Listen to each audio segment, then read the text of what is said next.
The Giants got a much needed win last night, but they're still not in the best position here. They're 49-50. They're 3 games back in the wild card race as the trade deadline approaches very rapidly here. So we're going to get to more mailbag questions, talk about what the Giants should do at the trade deadline next. You are Locked On Giants, your daily San Francisco Giants podcast. Part of the Locked On Podcast Network, your team every day.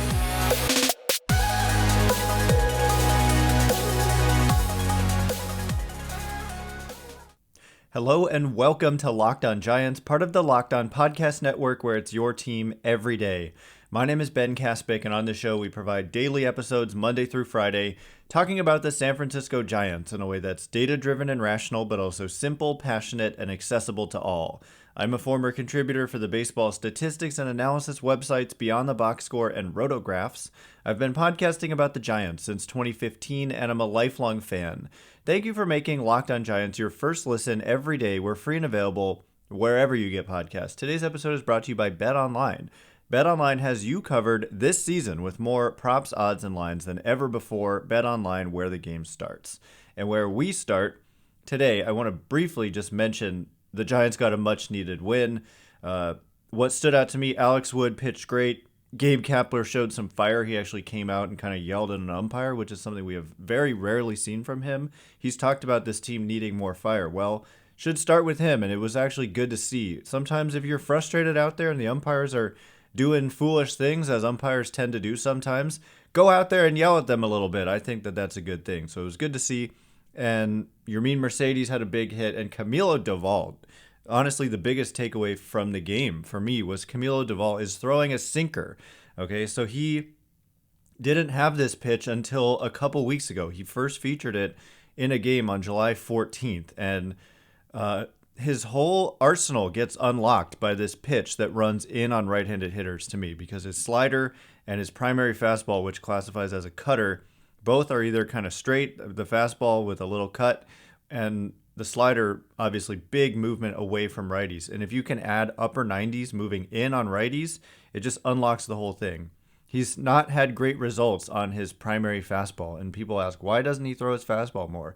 It hasn't had great results, and I've always thought he needs to add a pitch that moves in, whether it's a changeup or a sinker, two-seamer, moving in on righties, and then that stuff that moves away just plays that much more. And so it has been a dirty pitch. He threw it half of the time in the outing yesterday. 9 of his 18 pitches were this sinker. It averaged like 98 miles an hour, 97.4 actually, I think. And he struck out the side. He gave up a bloop hit, but had 3 strikeouts. So that was really good to see.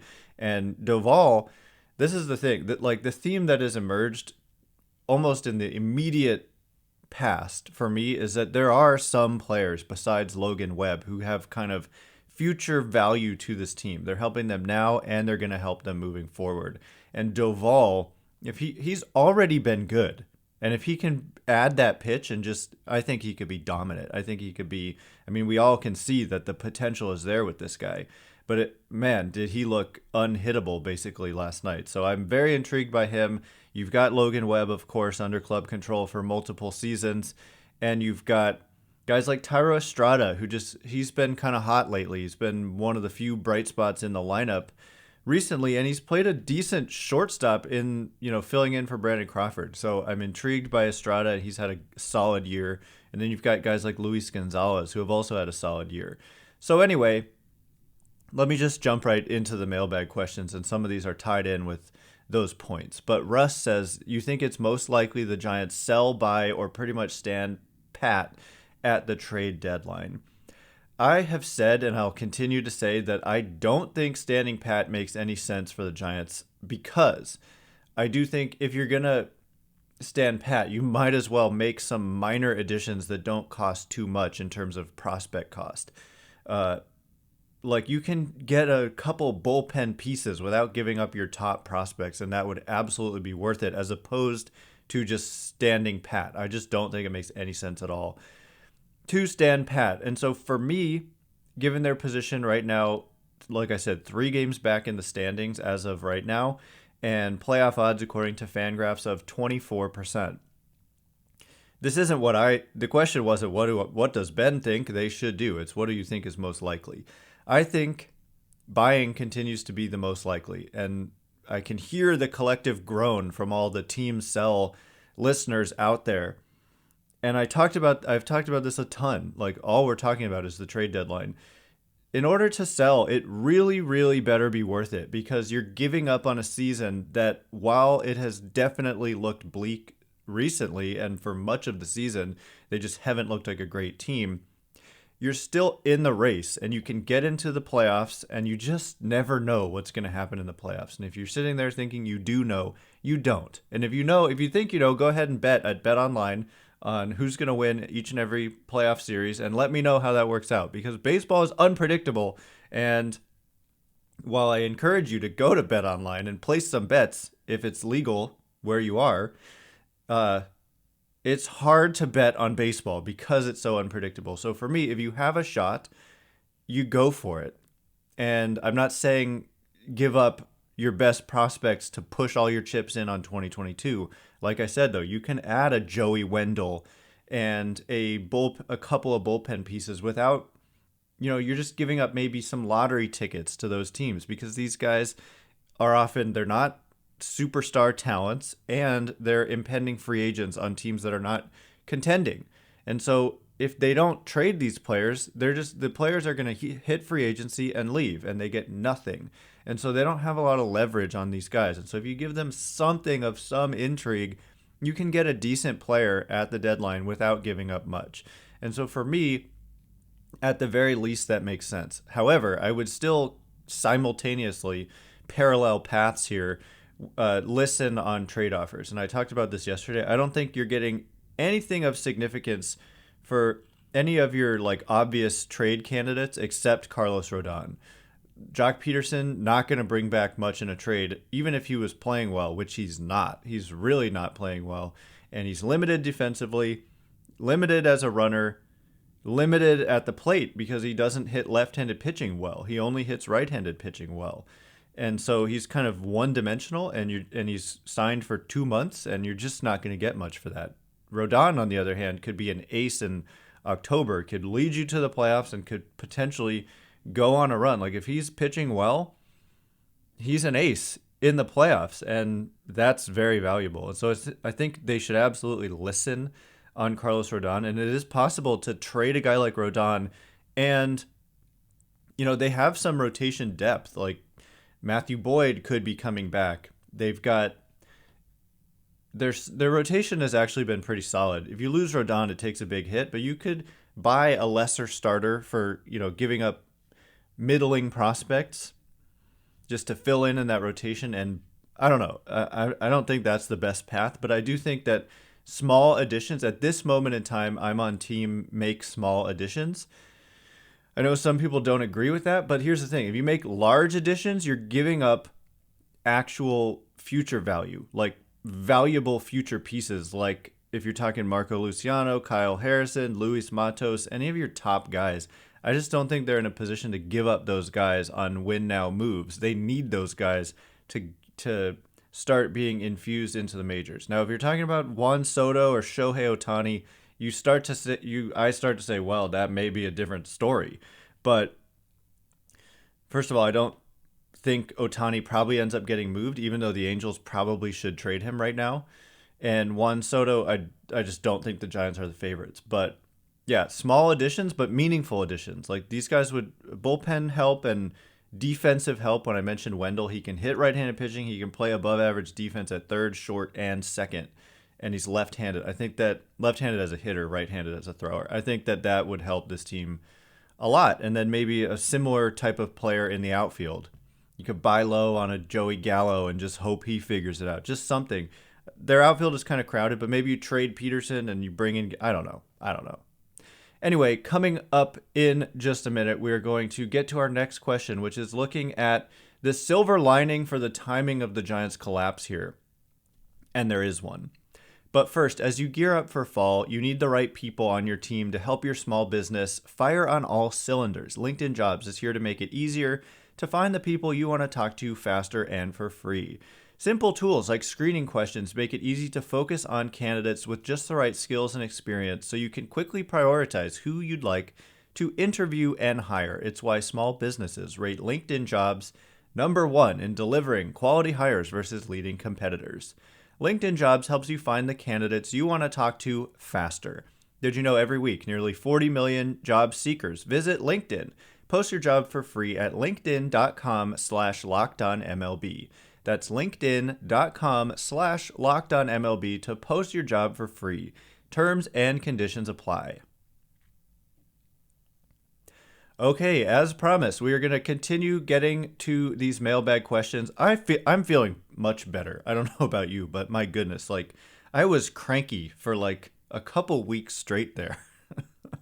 The Giants, I've seen this said before, and I agree that my mental health is like in a better place when the Giants are playing well, and it's in a worse place when they're playing poorly. And not only were they on a 7-game losing streak, but there was the All-Star break before that. So it had been since 2 Sundays ago that the Giants had won a baseball game. And it felt that way. But, a win, and I went on a rant, and honestly, it felt good. A couple episodes ago, we were handing out blame about who to blame for the Giants' unacceptably poor performance. And it felt good to get all that out.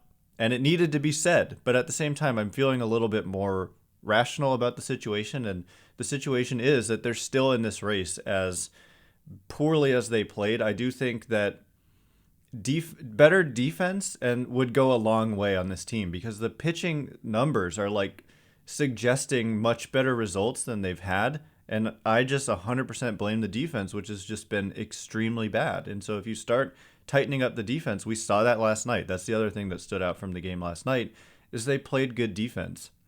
And voila, a win. Thanks for making Locked On Giants your first listen every day. The MLB trade deadline is August 2nd, and Locked On MLB has all the breakdowns. Locked On Giants will have rapid reactions to every move made, any and every move made. Subscribe now to Locked On Giants on YouTube or wherever you get your podcasts so you can get notified when each episode premieres. All right, getting to the next question. Matt in Maine says, is there any silver lining at all to tanking at the worst possible time in the season? So somebody else answered this. I'm always reading other people like the Chronicle and the Athletic, and maybe it was a Mailbag. Somebody answered this. And yes, I agree with whatever that person said, if you saw it, which is that, yes, it is good that it happened now prior to the trade deadline as opposed to right after it. Because imagine if you kind of make some win now moves.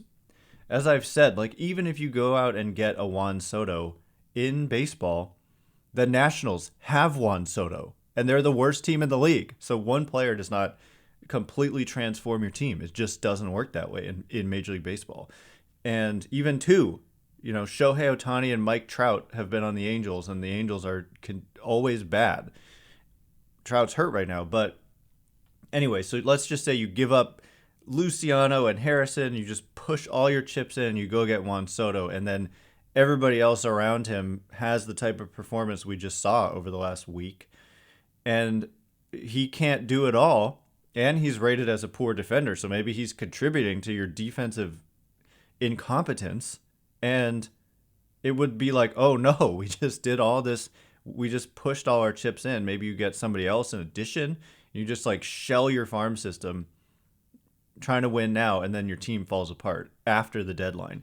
They revealed themselves in a way. Like we know this is the Giants. Like they have defensive problems. They are, unathletic. We've talked about all this a lot, but the bullpen needs help. So it's actually kind of in a way the best time for this to happen, because they got a good, cold, hard dose of reality. And to me, like, okay, you're 49-50, so you are what your record says you are, and they're about a 500 team right now that has a run differential that suggests that maybe they should be a few wins better than that.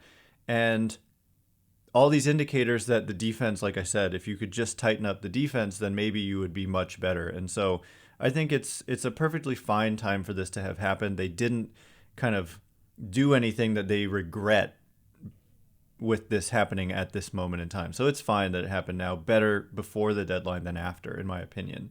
And Curtis says, can the ever positive Ben Kaspick offer us any hope in these trying times? It's hard to tune in and watch these games. What can I look forward to? And again, these were questions that were sent to me before they won. So I'm assuming, hopefully, Curtis, you were able to watch that game and you didn't miss out, because for the first time in a long time, it was a fun game to watch from the Giants' perspective. So this is what I was saying when I mentioned Doval and Webb and Estrada and Luis Gonzalez.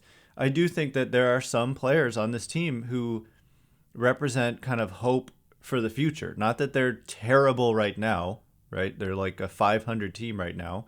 But like Doval could potentially be a star reliever. I definitely believe, like, he's had great results despite, in my opinion, like his pitch shape on the cutter, just it gets hit hard. And so he's just basically with a slider and upper 90s to kind of take hitters off the slider, but then he features the slider primarily because the other pitch was hit hard.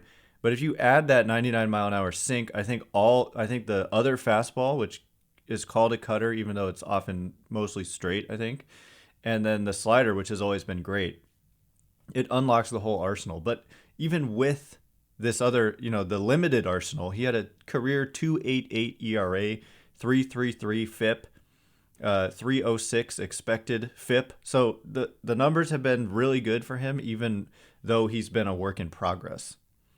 And so I'm super intrigued. Like, I think he could be a top line reliever if this all comes together for him. So you've got him, and importantly, like the contract status. So Doval is under club control through the 2027 season.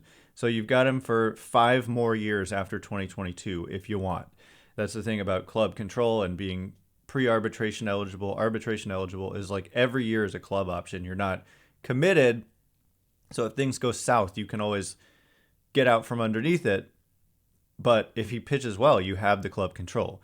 And then Thairo Estrada under club control for 4 additional seasons. Luis Gonzalez under club control for 6 additional seasons after 2022.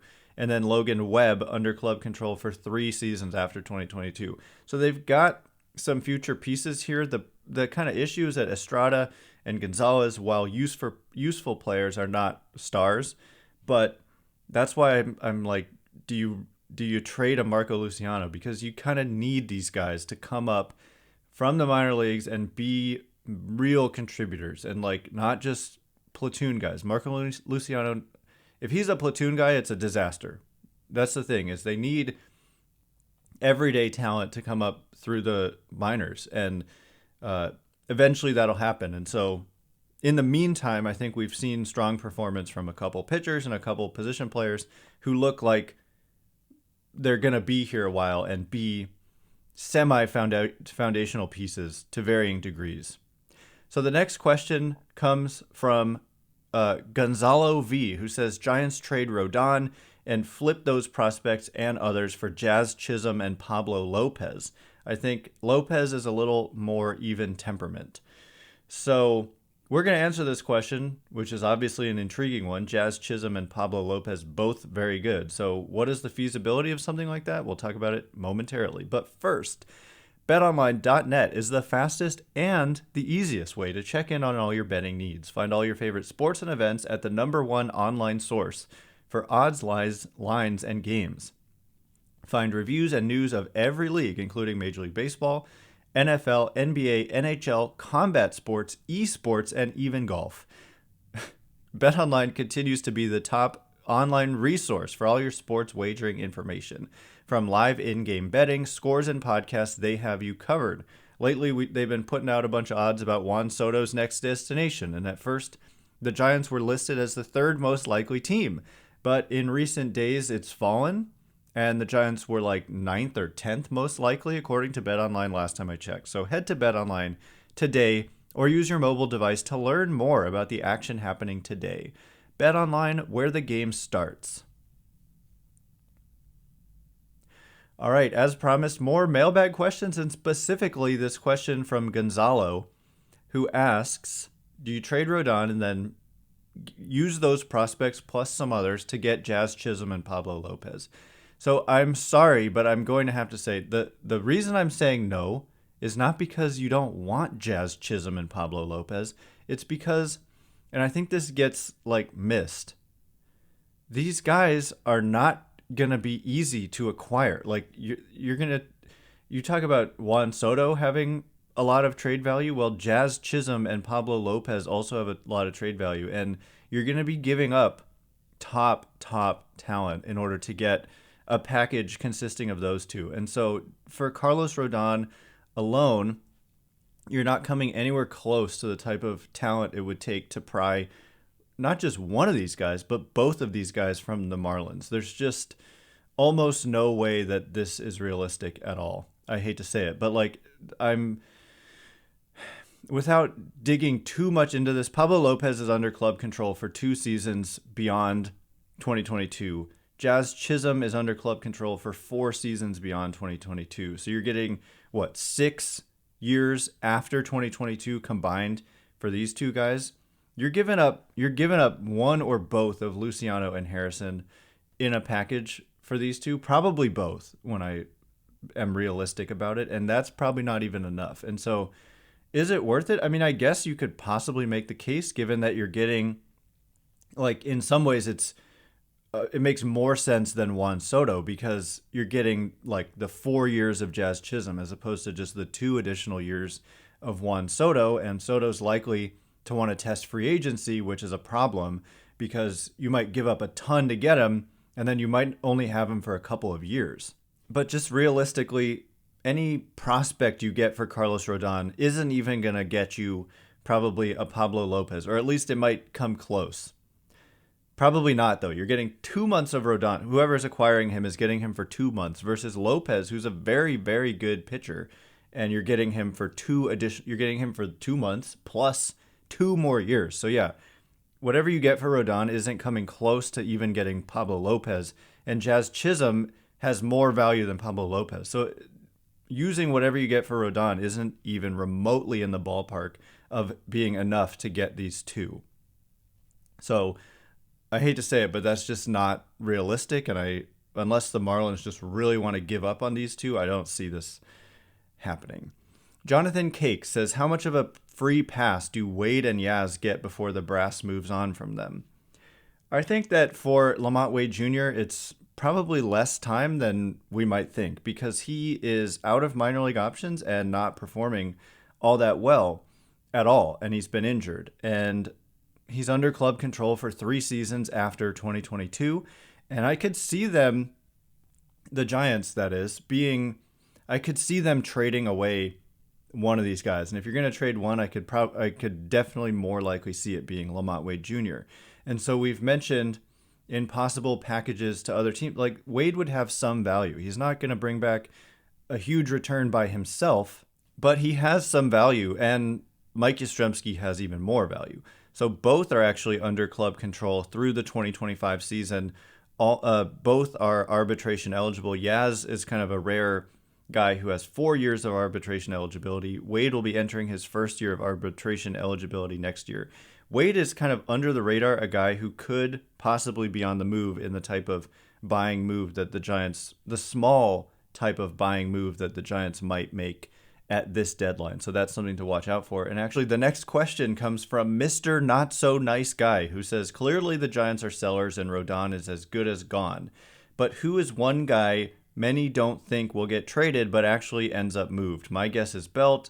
Have a feeling he gets traded in the next week. I think Belt is very unlikely, personally, because he has 10-5 rights. So he can veto any trade. And I don't see why, if you're Brandon Belt, you live here, you've been here your whole life, your whole career.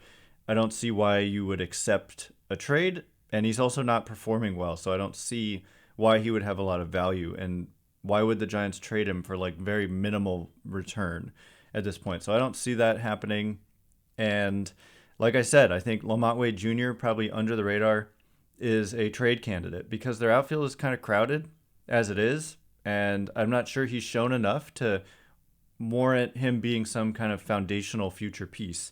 I'd rather have Luis Gonzalez. And Gonzalez would probably draw some interest if you're looking at a bigger trade, and honestly, even a smaller trade. Teams are going to inquire about Gonzalez, but I think that one of these outfielders, whether it's Gonzalez or Wade or Yastrzemski, there's kind of a crunch underlying all of this. I'm going with Wade as the guy who could be an under-the-radar candidate to get moved this season. So that is all the time we have for today. Thanks again for making Locked On Giants your first listen today. Now make your second listen the Locked On MLB podcast. MLB expert Paul Francis Sullivan brings humor, passion, and unique perspective on every team and the biggest stories around the league. Follow the #1 daily league-wide podcast Locked On MLB on the Odyssey app, YouTube, and wherever you get podcasts. Once again, my name is Ben Kaspick. Check me out on Twitter at Ben Kaspick, Kaspick. If you like this show, please consider rating it or leaving a review. It helps me out a lot, so thank you in advance, and thank you to everyone who's done so already. We will be back on Monday, but if there's anything that happens between now and then, and there very well could be, look out for like an emergency podcast from us. We're going to do one, definitely, if a trade of significance happens over the weekend. So anyway, if nothing happens, we'll see you on Monday. Have a great weekend, and as always, stay Locked On Giants.